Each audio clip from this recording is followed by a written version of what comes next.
ধান লাগাইনে তো শেষ জায়গায় আমার যে জমিটুক ছিল সেটুক তো শেষ হয়ে গেছে। ধান লাগাই চারা তো বেঁচে গেছে মেলা টাকা দামের চারা। 1 কেজি ধানের দাম কিন্তু 4,500 টাকা। ধানের দাম কি জানেন তো? সেই ধান সুগন্ধি 12 মাস পায়ে গেছি আমার আদর্শ গ্রামের আমার জমি। এটা কিন্তু আদর্শ গ্রাম, আদর্শ গ্রামের রাস্তা।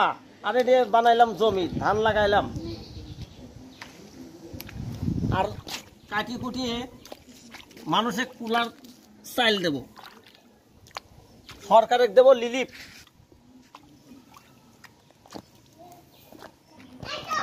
সে কি ধান না কি গো?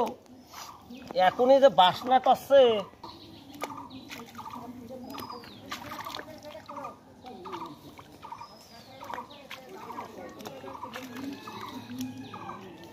সেই হচ্ছে সেই ধান না ওটা, ওটা শুকিয়ে গেলে ঠিক হবে। ধান লাগানো শেষ, এটাও জমি ফুরিয়ে গেছে। বাদ বাকি চারা এখন গরু খায় গে, পেটে পুলার বাসটা হবে, গোস্ত স্বাদ হবে।